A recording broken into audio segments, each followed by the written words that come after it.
Good morning students, welcome to the Nilesh academy. आज जो है हम एनसीईआरटी क्लास 7 चैप्टर 7 मानवीय पर्यावरण, परिवहन, बस्तियां और संचार को हम डिस्कस करने वाले हैं, जो कि आप लोगों के लिए बहुत इंपॉर्टेंट रोल प्ले करने वाला है।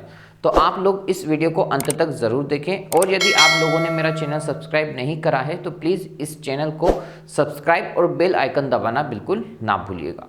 तो चलिए अब जो है हमारा चैप्टर 7 हम इसको स्टार्ट करते हैं, जो कि है आपका मानवीय पर्यावरण, बस्तियां, परिवहन और संचार।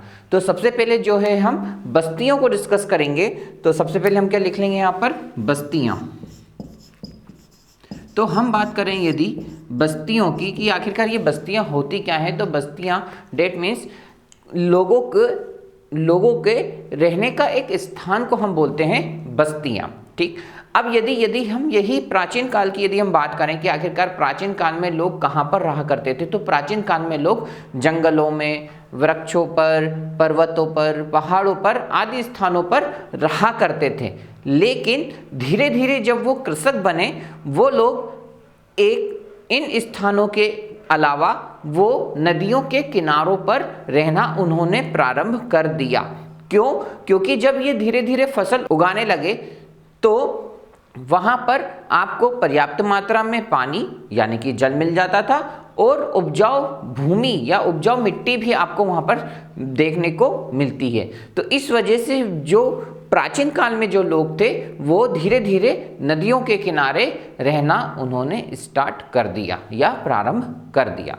अब यदि हम बात करते हैं आज की इन बस्तियों की, तो ये जो बस्तियां हैं आपको जनरली दो प्रकार की देखने को मिलती है, जिसे हम बोलते हैं एक स्थायी और एक बोलते हैं हम अस्थायी। स्थायी बस्तियां वो होती हैं जहां पर लोग परमानेंट रहते हैं, अपना घर बनाते हैं, अधिक समय के लिए रहते हैं, तो इन बस्तियों को हम बोलते हैं स्थायी बस्तियां। और अस्थायी बस्ती हम उन्हें बोलेंगे जहां पर लोग कुछ समय के लिए ही रहते हैं, जैसे कि जंगल हो गए, पर्वत हो गए, और जंगल, पर्वत, पठार, मैदान, रेगिस्तान में भी टू टाइप्स के, जो कि एक गर्म रेगिस्तान हो और एक ठंडा रेगिस्तान हो। ठंडा रेगिस्तान डेट मीन्स ग्लेशियर की वहां पर आपसे बात कर रहे हैं, तो वो किस प्रकार का रहेगा, ठंडा रेगिस्तान रहेगा। तो ये जितने भी अल्प समय के लिए, ये कुछ समय के लिए लोग यहाँ पर रहेंगे, वो रहेंगी अस्थायी बस्तियां। तो इसमें लोग कौन कौन रहेंगे अस्थायी बस्तियों में, जैसे कि आपका खेटक हो गया, स्थानांतरी हो गए, कृषक हो गए, और ऋतु प्रवाह हो गए। ऋतु प्रवाह से मतलब जो व्यक्ति ऋतु के अनुसार या मौसम के अनुसार अपना स्थान परिवर्तित करता है, तो उसको हम बोलते हैं ऋतु प्रवाह। तो चलिए अब जो है हम इसको नोट डाउन कर लेते हैं। तो पहला हम देखेंगे कि आखिरकार ये जो बस्तियां हैं, बस्तियां हम किसे बोलते हैं। तो बस्तियों में हम सबसे पहला पॉइंट लिखेंगे जहां लोग घर बनाकर रहते हैं। ठीक है ना, तो जहां लोग घर बनाकर रहते हैं उन्हें हम क्या बोलते हैं, बस्तियां। अब यही हम प्राचीन काल की यदि हम बात करें, किसकी बात करें, प्राचीन काल में, प्राचीन काल में। तो प्राचीन काल में लोग कहां रहेंगे या कहां निवास करेंगे, तो ये आपको जंगलों में, फर्स्ट क्या हो जाएगा, जंगलों के पास, वृक्षों पर, ठीक, पर्वतों पर, पहाड़ पर, या नदियों के किनारे पर के पास आपको प्राचीन काल में ये लोग रहते थे। अब हम बात कर लेते हैं बस्तियां। तो बस्तियां जनरली टू टाइप्स की होती है, एक जिसे हम बोलते हैं स्थायी बस्तियां, वो सेकंड हो जाएगी अस्थायी बस्तियां। ठीक, तो स्थायी बस्तियां में क्या हो जाएगा कि स्थायी बस्तियां में क्या हो जाएगा, जहां पर लोग अधिक समय के लिए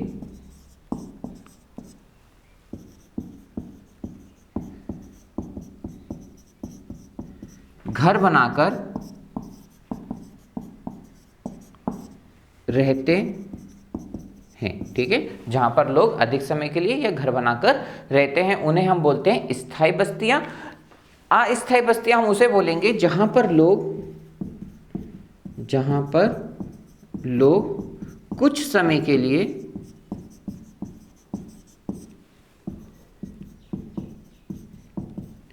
रहते हैं, उसे हम बोलेंगे अस्थायी बस्तियां।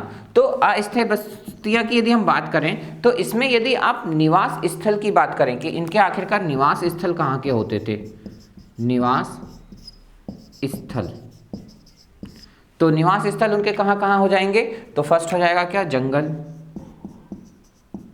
जंगलों में, पर्वतों में, पहाड़ में और रेगिस्तान में।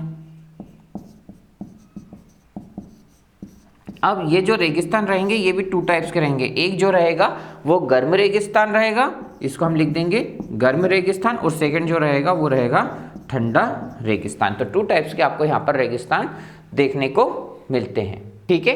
अब यहाँ पर क्या होता है कि ये जो निवास स्थल है ये तो होंगे, तो आखिरकार जो व्यक्ति रहेंगे यहाँ पर, जो व्यक्ति रहेंगे वो कौन होंगे, अगर हम व्यक्ति की बात करें कि आखिरकार किस प्रकार के व्यक्ति जो हैं यहाँ पर अस्थायी जीवन अपना जिएंगे, तो उसमें हो जाएगा फर्स्ट हमारा क्या हो जाएगा,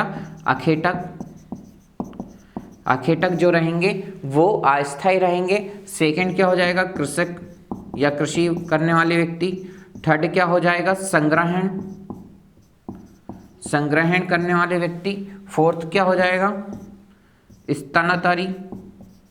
स्तनधारी जो व्यक्ति होंगे वो। फिफ्थ क्या हो जाएगा, ऋतु प्रवास।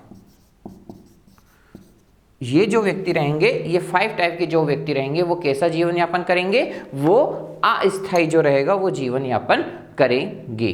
तो जैसा कि आपको अखेटक के बारे में पता है, कृषि के बारे में पता है, संग्रह स्तनधारी के बारे में पता है, लेकिन कई लोगों को ये ऋतु प्रवास जो होता है इसके बारे में नहीं पता होता है। तो मैं आपको यहाँ पर डिस्कस कर देता हूँ कि आखिरकार ये ऋतु प्रवास या होता क्या है। तो ऋतु प्रवास, तो आप लोग इसे लिखेंगे कि लोगों के मौसमी आवागमन को ऋतु प्रवास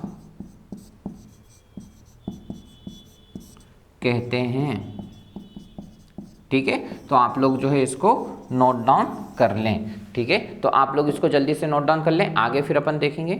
तो अब हम जो है बस्तियों में भी हम बात कर ली थी हमने, जैसा कि स्थायी और अस्थायी बस्तियों को हमने देखा था। अब वैसे ही हम एक और 2 प्रकार की बस्तियों को डिस्कस कर लेते हैं, जिन्हें हम बोला जाता है ग्रामीण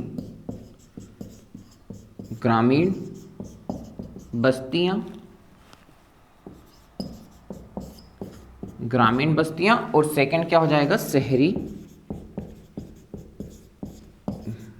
बस्तियां, ठीक। तो हमें नाम से ही पता चल रहा है कि जो बस्तियां ग्रामीण क्षेत्र में होती हैं उन्हें हम क्या बोलते हैं, ग्रामीण क्षेत्र में होती हैं उन्हें हम बोलते हैं क्या, ग्रामीण बस्तियां। और ये जो बस्तियां होती हैं इसमें जो यहाँ के जो लोग होते हैं उनका कार्य हो, जैसे कि मत्स्य पालन हो गया, पशुपालन हो गया, कृषक हो गए, वनकी हो गए, तो इस प्रकार के जो लोग कार्य करते हैं वो कहलाते हैं आपके ग्रामीण बस्तियों में। और ये जो ग्रामीण बस्तियां होती हैं 2 टाइप्स की हो सकती हैं, या तो ये ग्रामीण बस्तियां सघन होंगी या प्रकीर्ण होंगी। सघन का मतलब ये होता है कि जहां पर ग्रामीण बस्तियां बहुत घने क्षेत्र में, आजू बाजू जो क्षेत्र हैं वहां पर घर बने होते हैं, उनको हम बोलते हैं सघन बस्तियां। और जो बस्तियां दूर दूर, उनके जो घर होते हैं वो दूर दूर क्षेत्रों में बने होते हैं, उनको हम बोलते हैं प्रकीर्ण बस्तियां, जो कि आपको पर्वतों, पहाड़ों पर या जंगलों में देखने को मिलती हैं। तो ये आपको जनरली 2 टाइप्स की बस्तियां यहाँ पर देखने को मिलती हैं ग्रामीण बस्तियों में। और यहीं यदि हम शहरी बस्तियों की बात करें तो जैसा कि आपको पता है, ये शहरी जो बस्तियां वो नगरी या शहर के छोटे छोटे या बड़ी बड़ी बस्तियां होती हैं, जिसमें कि लोग अपने सेवारत कार्य या शिल्प या बिजनेस, व्यापार आदि प्रकार का जो कार्य करते हैं वो कहलाती है आपकी शहर या बस्तियां, इनको जो है हम नोट डाउन कर लेते हैं। तो चलिए पहले हम लिख लेते हैं ग्रामीण बस्तियों को। तो ग्रामीण बस्तियां क्या हो जाएंगी, ग्रामीण क्षेत्र में रहेंगी। और यहाँ पर लोग कार्य कैसे करेंगे, तो यहाँ पर अगर हम बात करें, तो यहाँ पर हम बात करें कि लोग कार्य क्या करेंगे, लोग कार्य की यदि हम बात करें तो लोग कार्य कौन कौन से करेंगे, जैसे कृषि का काम करेंगे, या मत्स्य पालन की बात करेंगे, या पशुपालन की बात करेंगे, पशु पालन की बात करेंगे, ठीक है। और वानिकी की बात करेंगे, वानिकी की बात करेंगे, जो वन में खेती करेंगे। ये सब क्या क्या कहलाएंगे, आपके ग्रामीण बस्तियां। अब ये जो ग्रामीण बस्तियां होंगी टू टाइप्स की होगी, एक होगा सघन बस्तियां, एक हो जाएगा सघन बस्तियां, और सेकंड हो जाएगा आपका प्रकीर्ण बस्तियां। डन। तो सघन मतलब इसमें जो घर होंगे, घर की यदि हम बात करें, घर क्या हो जाएंगे, पास पास रहेंगे, पास पास क्षेत्रों में रहेंगे, ठीक है। तो उनको हम बोलेंगे सघन बस्तियां। और प्रकीर्ण बस्तियों में क्या हो जाएंगे कि जो घर रहेंगे वो घर दूर दूर क्षेत्रों में रहेंगे। जैसे इसके उदाहरण क्या हो जाएंगे, जंगलों और पर्वतों आदि क्षेत्रों में आपको प्रकीर्ण बस्तियां देखने को मिलेंगी, जो कि ग्रामीण क्षेत्र के अंतर्गत आती हैं। अब यहीं पर हम शहर की बस्तियों की बात करें तो शहरी जो बस्तियां होंगी वो क्या होंगी, वो नगरी या शहरी, हम जिसे हम बोले नगरी या शहरी जो क्षेत्र होंगे वो कैसे हो सकते हैं, वो हो सकते हैं या तो छोटे हो या तो बड़े हैं। तो इसको हम लिख देंगे क्या, बड़े या छोटे ये क्षेत्र हो सकते हैं। अब यहां पर जो लोग रहेंगे वो कार्य क्या करेंगे, तो यहां पर लिख लेते हैं लोगों के कार्य, लोगों के कार्य। तो लोगों के यहां पे कार्य क्या हो जाएंगे, हो सकता हो वो बिजनेसमैन या व्यापारी हो, क्या होगा वो व्यापारी होगा, या फिर सेवा क्षेत्र में हो, या फिर निर्माण क्षेत्र में हो, आदि जो रहेंगे वो आपको शहरी बस्तियों के अंतर्गत देखने को मिलेंगे। तो ये हमारा जो बस्तियां होती हैं वो यहाँ पर कंप्लीट हो जाती है। नेक्स्ट अब हम देखेंगे परिवहन को। तो चलते हैं अब हम सेकंड, जो कि हमारा सेकंड पॉइंट होता है, परिवहन को डिस्कस करते हैं।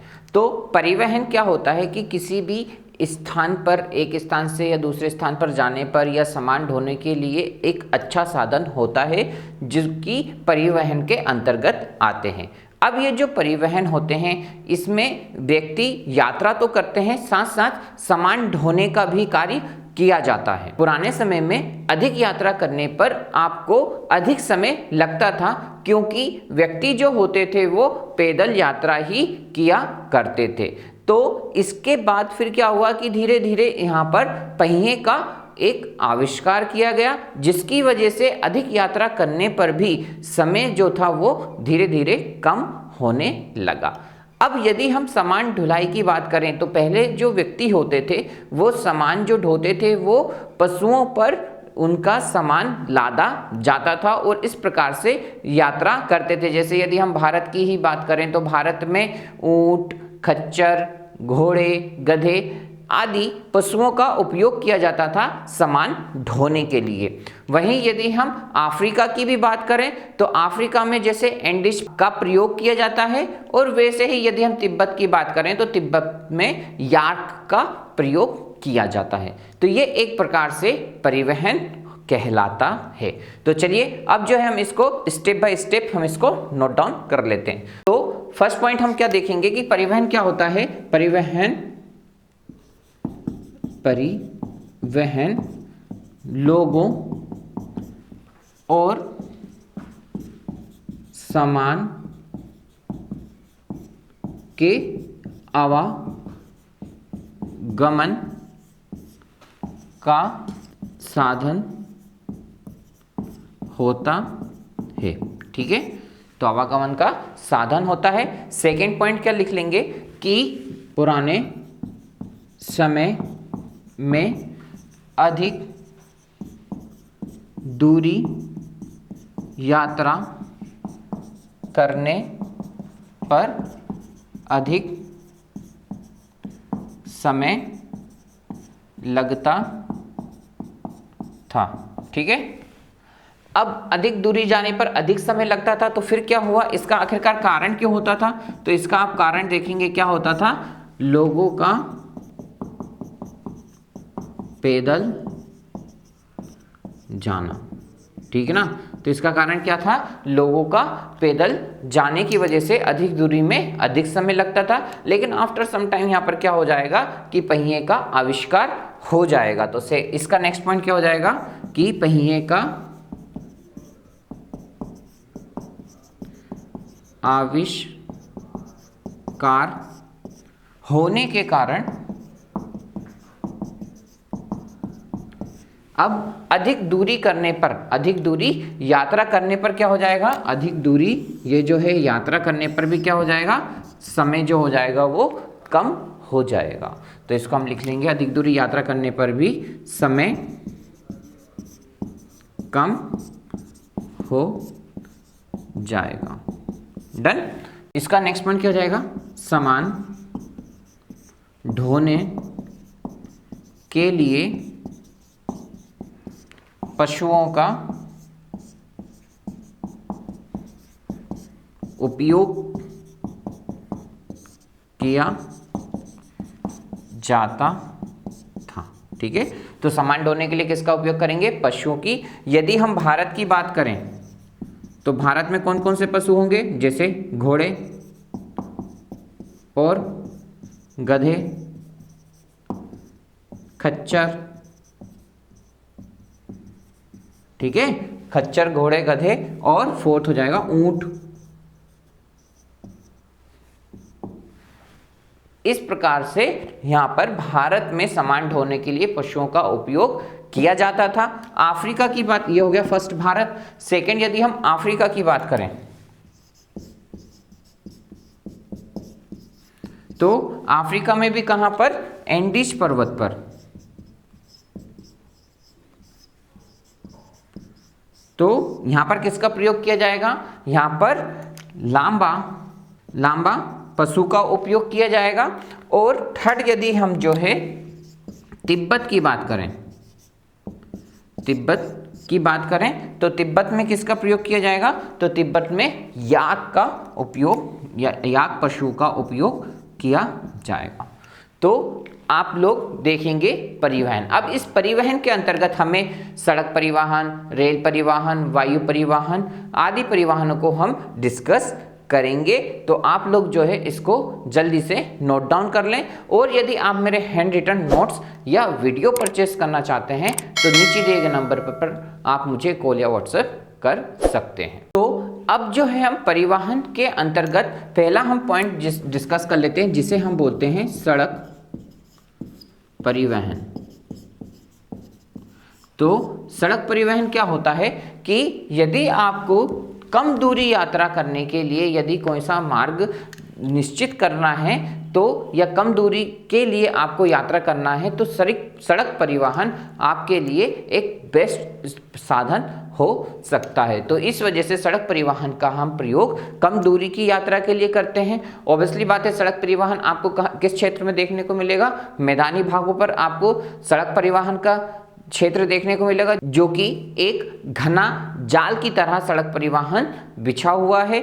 और ये इसमें जो सड़कें होती हैं वो कच्ची या पक्की भी हो सकती हैं। हिमालय क्षेत्र की यदि हम बात करें तो लेह लद्दाख में जो सड़क बनी है वो विश्व में सबसे ऊंचे स्थान पर बनाई गई सड़कों में से एक है। और इसके भी यदि हम सड़क परिवहन या भूमिगत की जो मार्ग होते हैं उसमें भी कई सारे ब्रांचेस होती हैं, या कई सारे भूमिगत मार्ग होते हैं जिन्हें हम सबवे भी कहते हैं। तो चलिए अब जो है हम सड़क परिवहन को स्टेप बाय स्टेप हम लिख लेते हैं। तो पहला क्या हो जाएगा कि कम दूरी के लिए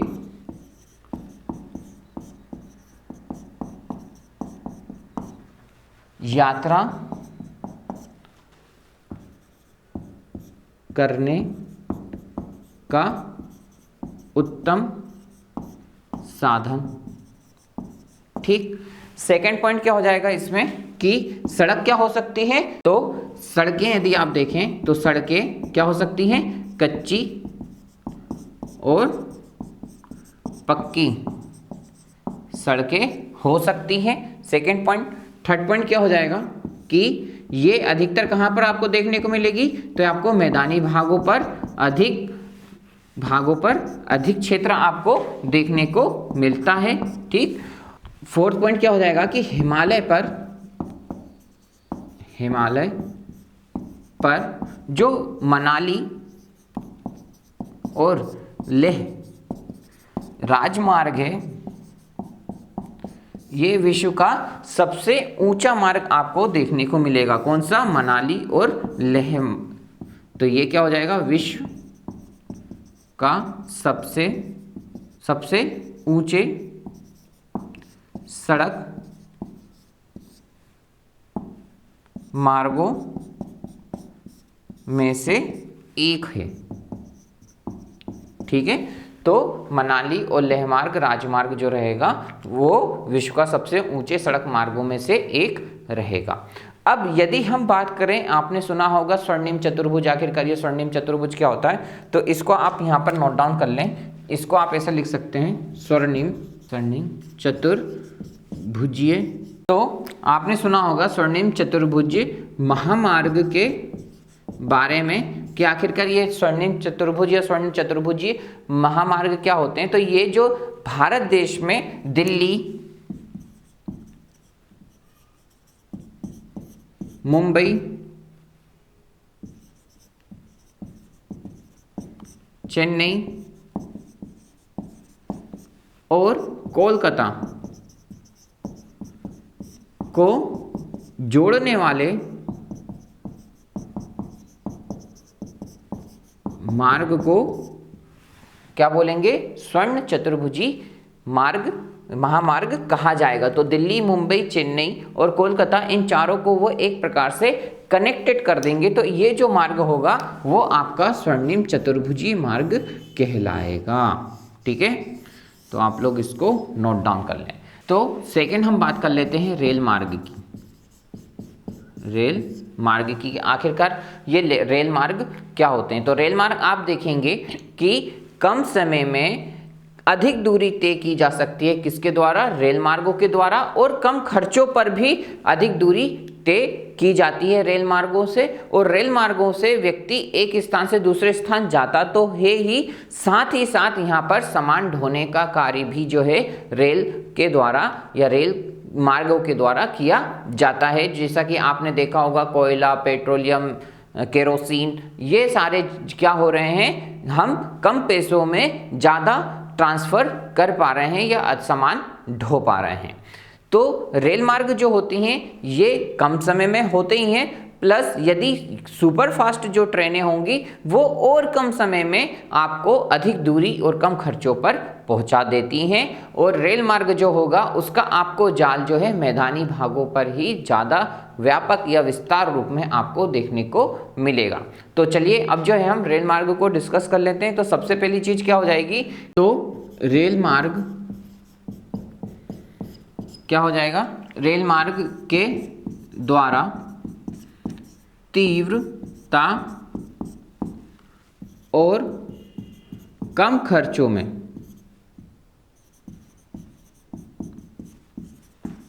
अधिक दूरी और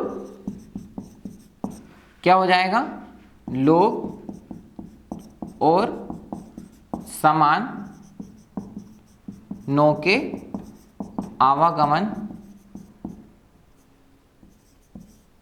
आवागमन का साधन होता है। ठीक है, आवागमन का साधन होता है, आवागमन का साधन होता है। नेक्स्ट क्या हो जाएगा कि यदि सुपर फास्ट ट्रेन रही तो और अधिक हो जाएगा।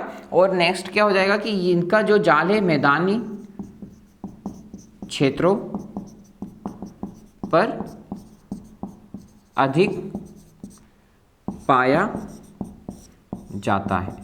ठीक है ना, तो इसको हम क्या लिख देंगे कि इनका जो रेलवे मार्ग का जो जाल है, एक प्रकार से जो क्षेत्र है, व्यापक जो क्षेत्र है, जैसे हम बोलते हैं व्यापक जो क्षेत्र है, या क्षेत्रों की बात कर लें या जाल की बात कर लें, वो कहाँ पर देखने को मिलेगा आपको? मैदानी क्षेत्रों पर अधिक देखने को मिलेगा एज कंपेयर टू पर्वत, पठार, हिमालय, इस टाइप के क्षेत्रों में आपको मैदानी क्षेत्रों पर अधिक जाल देखने को मिलता है रेल मार्ग का।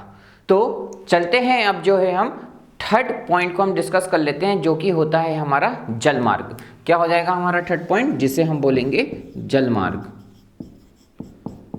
ठीक, तो ये जो जल मार्ग है, ये जब आपको बड़ा सामान या बड़ा आकार का सामान और भारी सामान आपको एक स्थान से दूसरे स्थान पहुंचाना रहता है, तो ये जो होता है एक बेस्ट साधन होता है जल मार्ग के द्वारा किसी भी सामान को ढोने के लिए, और सस्ता भी आपको जल मार्ग के द्वारा देखने को मिलता है। अब ये जो जल मार्ग होता है, ये आपको टू टाइप्स के देखने को मिलते हैं मेनली। एक होता है अंतर्देशीय जल मार्ग, और दूसरा होता है जिसे हम बोलते हैं समुद्री मार्ग। तो अंतर्देशीय जल मार्ग जो कि आपके अंदरूनी नदियों, झीलों आदि के द्वारा जो सामान का ढोना या परिवहन का साधन होता है, उसे हम बोलते हैं अंतर्देशीय जल मार्ग, जो कि आपके भारत देश में भी ब्रह्मपुत्र, गंगा नदियों पर किया जाता है। और यदि हम समुद्री मार्गों की बात करें, जैसा कि आपको पता है कि यदि हम भारत की बात करें समुद्री मार्गों की, तो ये आपको बंदरगाह जो होते हैं वहां से विदेशों या समुद्रों के द्वारा माध्यम से सामान का ढोना किया जाता है, जो कि हम भी लिस्ट देखेंगे। तो इसको हम लिख लेते हैं जल मार्ग को। तो फर्स्ट पॉइंट हमारा क्या हो जाएगा इसमें कि अधिक दूरी में भारी सामानों के एवं बड़े आकार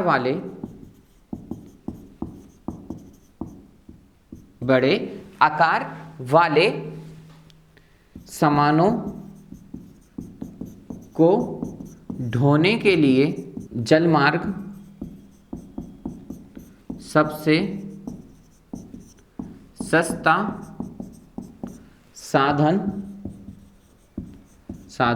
होता है। ठीक है, तो ये जो रहेंगे सबसे सस्ता साधन होगा जब आपका सामान अधिक भारी या बड़े आकार का होगा। अब ये जो जल मार्ग हैं आपको बेसिकली टू टाइप्स के आपको देखने को मिलेंगे, जिसे हम बोलते हैं अंतर्देशीय जल मार्ग, और सेकंड क्या हो जाएगा आपका जो होगा समुद्री जल मार्ग या समुद्री मार्ग, जिसे हम बोलें समुद्री मार्ग। तो ये टू टाइप्स के आपको मार्ग देखने को मिलते हैं। अगर अंतर्देशीय में यदि हम जैसे कि भारत की बात करें तो भारत में आपको कहाँ देखने को मिलेगा ये अंतर्देशीय? आपको गंगा ब्रह्मपुत्र नदियों पर देखने को मिलेगा। तो फर्स्ट क्या हो जाएगा, गंगा ब्रह्मपुत्र नदियों पर आपको देखने को मिलेगा। ठीक है ना। अब ये अंतर्देशीय जलमार्ग किस पर होंगे? ऑब्वियसली बात है नदियों पर, झीलों पर, ये आपको अंतर्देशीय जलमार्ग देखने को मिलते हैं। सेकंड क्या हो जाएगा आपका? सेकंड यदि हम बात करें उत्तरी अमेरिका की, उत्तरी अमेरिका की यदि हम बात करें तो उत्तरी अमेरिका में आपको ग्रेट लेक जो होगा इस पे अंतर्देशीय जलमार्ग देखने को मिलेगा। वो क्या हो जाएगा? Great lake. और अफ्रीका की यदि हम बात करें तो अफ्रीका आपको नील नदी में देखने को मिलेगा। तो ये क्या हो जाएगा? अफ्रीका में आपको नील नदी पर अंतर्देशीय जलमार्ग आपको देखने को मिलेगा। ठीक है। तो अंतर्देशीय जलमार्ग कुछ नहीं जो कि नदियों और झीलों के मार्ग से आवागमन किया जाता है। अब जो समुद्री मार्गों से आवागमन किया जाता है उन्हें हम बोलते हैं समुद्री मार्ग। तो इसको हम लिख लेते हैं फर्स्ट हमारा। जैसे एशिया की यदि हम बात करें तो एशिया में कौन कौन से समुद्री मार्ग हो जाएगा? एक हो जाएगा सिंगापुर और दूसरा मुंबई। तो ये हो जाएगा मुंबई और सिंगापुर डन। सेकंड की यदि हम बात करें तो सेकंड उत्तर अमेरिका की यदि हम बात करें, उत्तर अमेरिका, तो उत्तर अमेरिका में क्या हो जाएगा, एक हो जाएगा लॉस एंजलिस, एक हो जाएगा न्यूयॉर्क। तो इसको हम लिख लेंगे क्या, न्यूयॉर्क, न्यूयॉर्क और लॉस एंजलिस।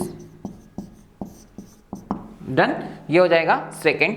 थर्ड हम बात करें, अगर हम दक्षिण अमेरिका की बात करें, दक्षिण अमेरिका की यदि हम बात करें तो दक्षिण अमेरिका में मेन समुद्री मार्ग कौन सा हो जाएगा, तो वो हो जाएगा रियो डी जेनेरियो।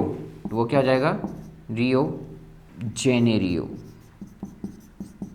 ठीक है, तो ये हो जाएगा आपका दक्षिणी मार्ग। नेक्स्ट यदि हम फोर्थ की बात करें, फोर्थ पॉइंट, फोर्थ यदि हम अफ्रीका की बात करें तो अफ्रीका में आपको एक तो डरबन देखने को मिलेगा और एक आपको केप टाउन देखने को मिलेगा। तो इसको हम लिख लेंगे डरबन, डरबन और केप टाउन अफ्रीका में आदि आपको यहाँ पर एग्जाम्पल देखने को मिलेंगे जो कि आपके समुद्री मार्ग का रहेगा।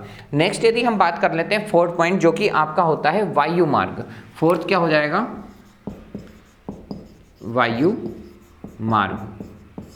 ठीक है, तो इसमें आप देखेंगे कि वायु मार्ग जो होगा वो 20वीं सदी में विकसित सबसे तीव्र मार्ग आपको देखने को मिलेगा, जो कि आप तुरंत ही या कम समय में आप जो है अधिक दूरी तय कर पाएंगे।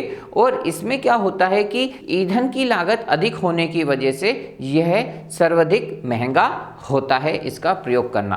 अब यदि हम वायु परिवहन की बात करें तो वायु परिवहन जो प्रभावित होता है वो आपको कोहरे की वजह से या धुंध की वजह से, बादलों की वजह से, ये जो होंगे खराब मौसमों के कारण जो होगा ये वायु परिवहन प्रभावित होता है।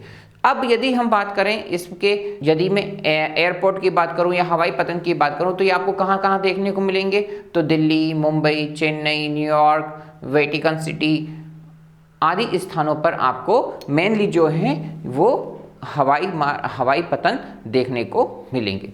तो चलिए लास्ट जो होता है फोर्थ हमारा वायु परिवहन, तो उसको या वायु मार्ग जो है हम उसको डिस्कस कर लेते हैं। तो इसका सबसे पहले फर्स्ट पॉइंट क्या हो जाएगा कि 20वीं सदी में विकसित, ठीक है, 20वीं सदी में विकसित यह परिवहन का सबसे तीव्र मार्ग होता है। सेकेंड पॉइंट क्या हो जाएगा, ईंधन की लागत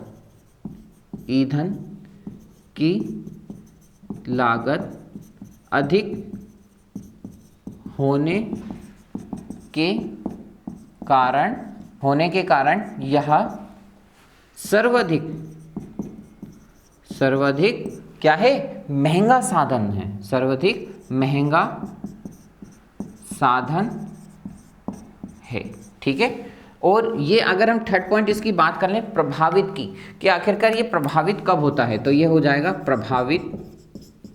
तो यदि हम प्रभावित की बात करें तो प्रभावित कब होगा, जैसे कि खराब मौसम रहेगा, खराब मौसम। अब खराब मौसम में भी क्या क्या होंगे, हो सकता हो घने बादल, जो वर्षा वाले होते हैं, घने बादलों की वजह से, कोहरे की वजह से, धुंध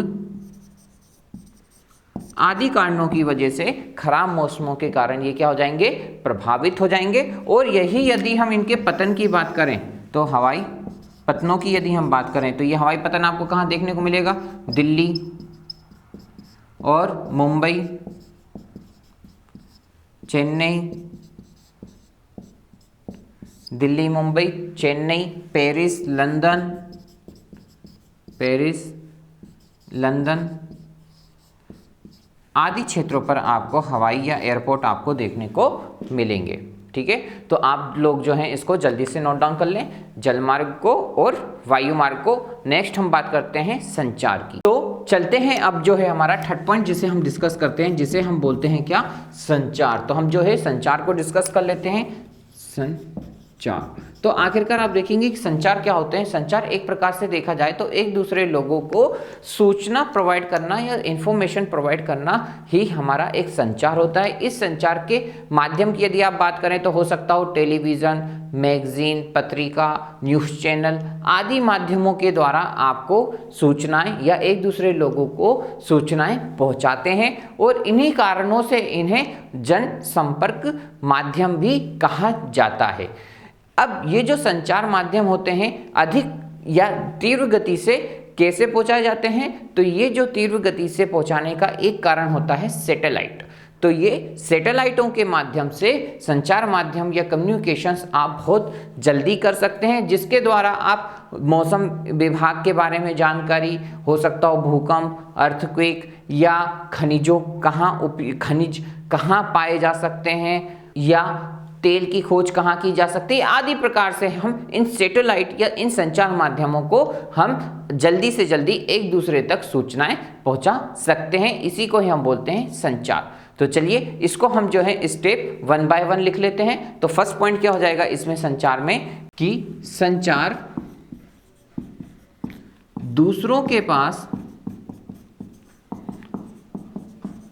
सूचना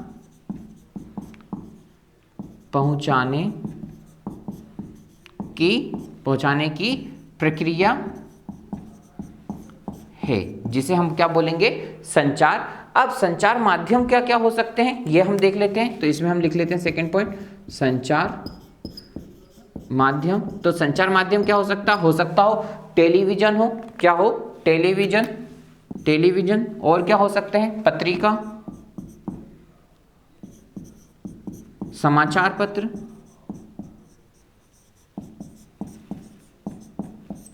ठीक है, आदि जो है आपको संचार माध्यम देखने को मिलते हैं। और इन्हीं संचारों के माध्यम से क्या होता है लोगों को क्या प्रोवाइड करवाएंगे ये सूचना पहुंचाना। तो जब हम लोगों के द्वारा इन माध्यमों से सूचना पहुंचाते हैं तो इन माध्यमों को हम और क्या बोल सकते हैं, तो इन माध्यमों को हम बोलते हैं जनसंपर्क माध्यम। तो इनको हम संचार माध्यम को हम जनसंपर्क माध्यम भी कहा जाता है। अब इनकी तीव्रता या ये जल्दी से कैसे हम सूचना प्रोवाइड कर सकते हैं, तो इसका एक कारण होता है क्या, तो इसका कारण क्या देखने को मिलेगा आपको सैटेलाइट